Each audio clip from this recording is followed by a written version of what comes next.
Good morning friends, कैसे हैं आप सब।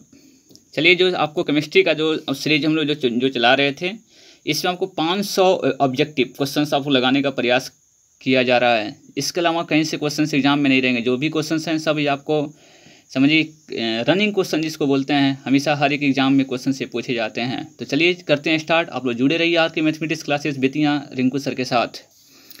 आज हम लोग को काम करना है बाबू, देखिए पहली इसमें वन लाइनर क्वेश्चन जो भी है इसको पढ़ने का हम लोग प्रयास करते हैं। सभी वन लाइनर क्वेश्चंस क्लियर करेंगे, उसके बाद फिर हम लोग टेस्ट पेपर लगाएंगे।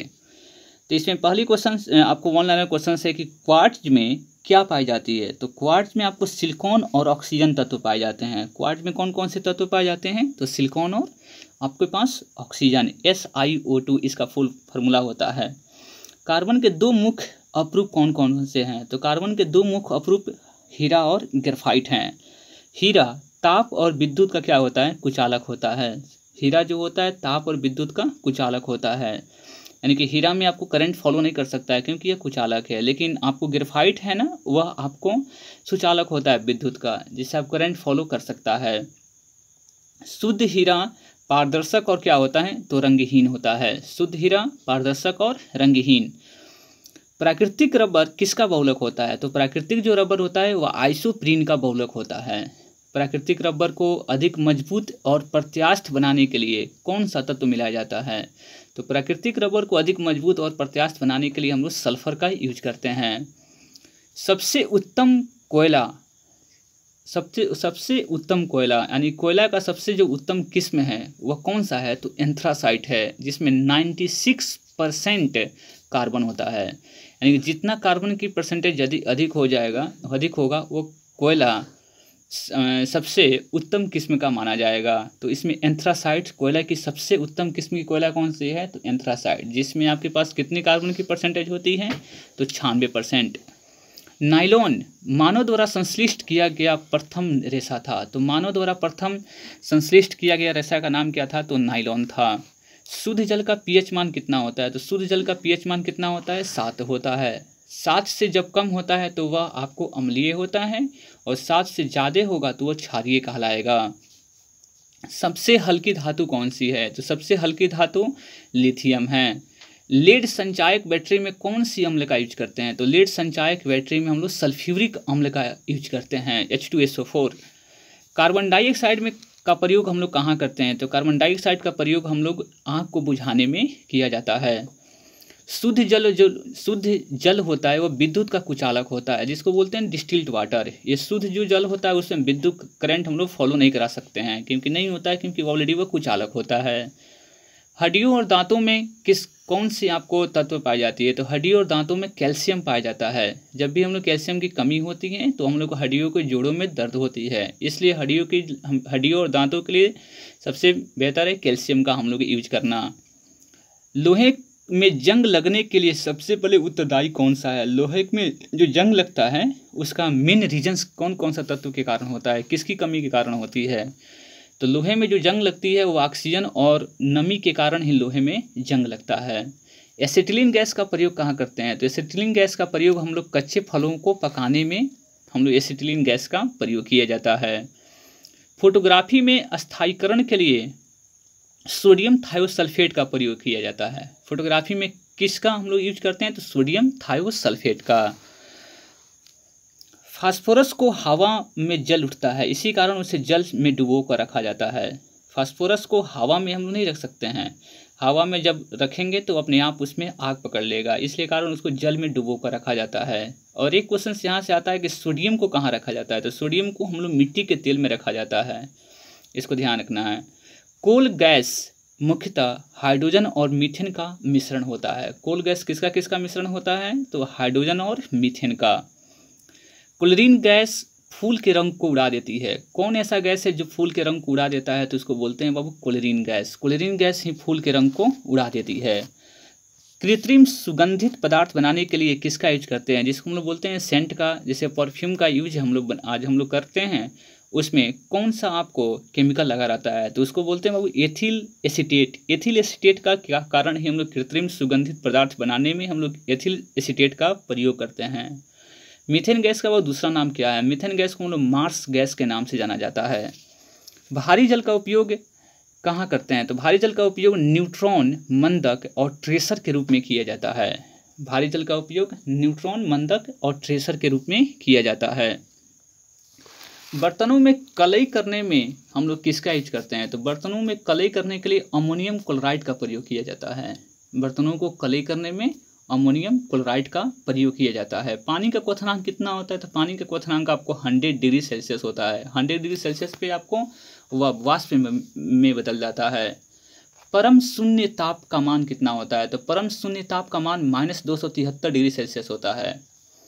इत्र का सुगंध किसके कारण फैलता है? विसरण के कारण। तो इत्र का सुगंध विसरण के कारण ही फैलता है।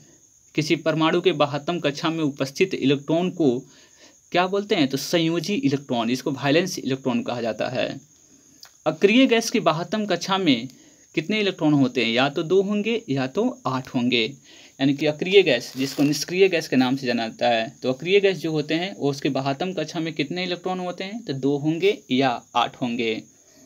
जंग लगना किसकी घटना है? तो जंग लगना ऑक्सीकरण की घटना है।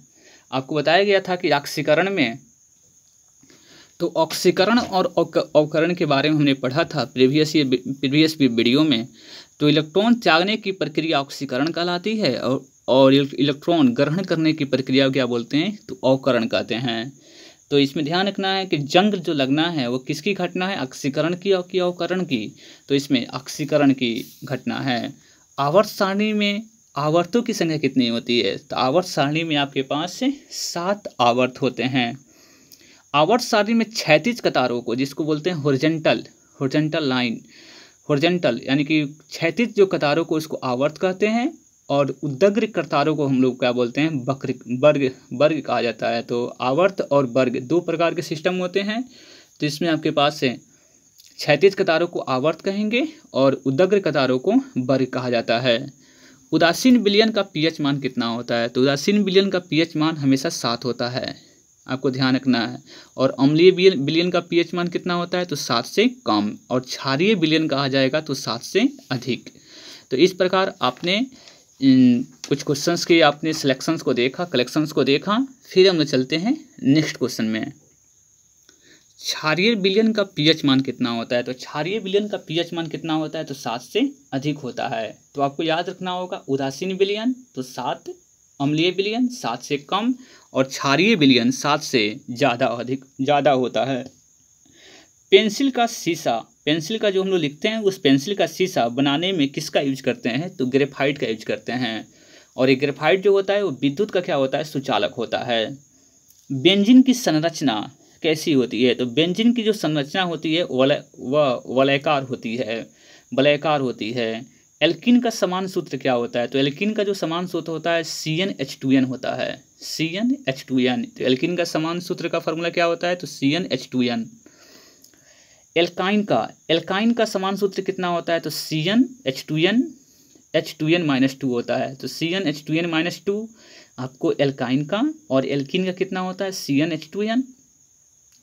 और अल्केन होता है जो CnH2n+2 होता है। रॉकेट में प्रयुक्त होने वाला ईंधन को क्या बोलते हैं? तो रॉकेट में जो प्रयुक्त होने वाला ईंधन होता है उसको प्रणोदक बोलते हैं। बिजली में लगी आग को बुझाने के लिए किसका यूज करते हैं? तो कार्बन टेट्राक्लोराइड का यूज करते हैं। तो बिजली की आग को बुझाने के लिए हम लोग कार्बन टेट्राक्लोराइड का प्रयोग करते हैं। विद्युत बल्ब में क्राउन कांच का बना होता है। विद्युत बल्ब किसका बना होता है? तो क्राउन कांच का बाबू विद्युत बल्ब बना होता है। शेविंग क्रीम किसके कारण अधिक देर तक नहीं सूखता? तो शेविंग जो क्रीम होता है वह रेजिन और ग्लिसरॉल के कारण अधिक देर तक नहीं सूख पाता।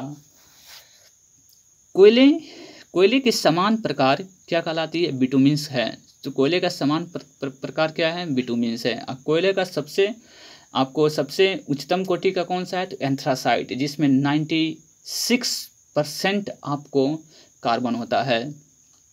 नाइलॉन जो है पॉलीएमाइड है। नाइलॉन कैसा है? तो पोलोएमाइड है। हाइड्रोजन में सबसे बड़ा परमाणु किसका होता है? तो हाइड्रोजन में सबसे बड़ा परमाणु आयोडीन का होता है। अम्लों का स्वाद कैसा होता है? तो अम्लों का स्वाद कैसा होता है बाबू? तो अम्लों का स्वाद खट्टा होता है। दूध, लोहे की जंग लगने पर उसका भार कैसा होता है? तो लोहे में अगर जंग लगता है तो उसका भार क्या होता है? तो उसका भार बढ़ जाता है बाबू। अब उसका रीजन्स क्या होता है? तो नमी और ऑक्सीजन के कारण ही आपको जंग लगता है।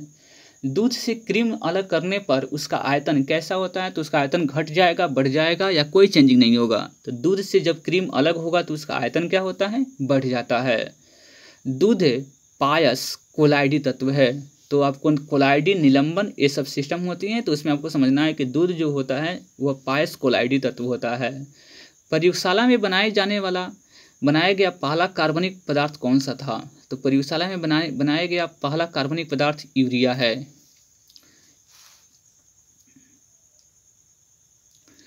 और यह यूरिया के बारे में हम लोग समझना है।